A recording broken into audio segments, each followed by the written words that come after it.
আসসালামু আলাইকুম, সবাই কেমন আছেন? আশা করি ভালো আছেন। আমি আল্লাহর রহমতে অনেক ভালো আছি। আমি আজকে অনেকদিন পর আসলাম একটা রেসিপি নিয়ে, লং ভিডিও। অবশ্যই ভিডিওটা দেখবেন। আজকে অবশ্য গতকালকে রান্না করেছিলাম ছড়া দিয়ে, চিংড়ি মাছ দিয়ে। অনেকে ছড়া বলে, অনেকে গাড়ি বলে, আমি ছড়াই বলি।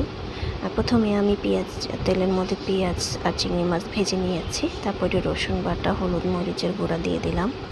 দিয়ে তারপরে লবণ দিয়ে নিলাম, পরিমাণ মতো লবণ, যে যেরকম খাবে সেরকমই দিবে, হলুদ মরিচ লবণ। আর এখন আমি মশলাটা ভালো করে কষিয়ে নিব।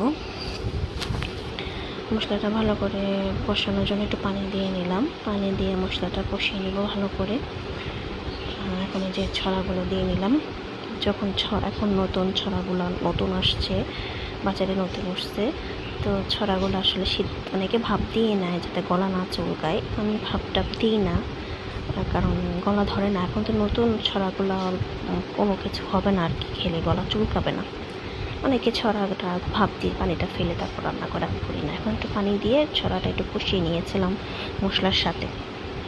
তারপর আমি ঝোলের জন্য পানি দিয়ে নিলাম। ছড়াটা একটু ঝোলঝোলই ভালো লাগে, একটু পাতলা ঝোলই ভালো লাগে ছড়াটা খেতে। কে কীরকম খান জানি না, কিন্তু আমার ছড়াটা পাতলা ঝোলই ভালো লাগে। এখন একটু ধনিয়া পাতা দিয়ে নিলাম। ছড়াটা প্রায় সিদ্ধ হয়ে গেছে। ধনিয়া পাতা দিয়ে একটু নাড়াচাড়া করে নেব, একটু ঝোল ঝোল রাখবো। রান্নাটা খুব মজা হয়েছিল গতকালকে। আর এই যে এখন একটু বাগার দিয়ে নিলাম রসুন দিয়ে। আমি ছড়া, তারপরে মিষ্টি কুমড়া, লাউ, এগুলোর মধ্যে সবসময় একটু রসুনের বাগার দিই, তাহলে খেতে খুব ভালো লাগে। আপনারাও ট্রাই করবেন, খেতে খুব মজা লাগবে।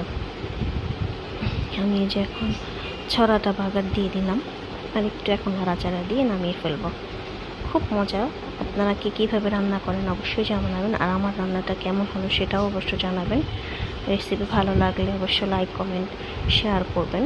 আর ইউটিউবে আমার ভিডিও আছে, সাবস্ক্রাইব করে দিবেন। ধন্যবাদ।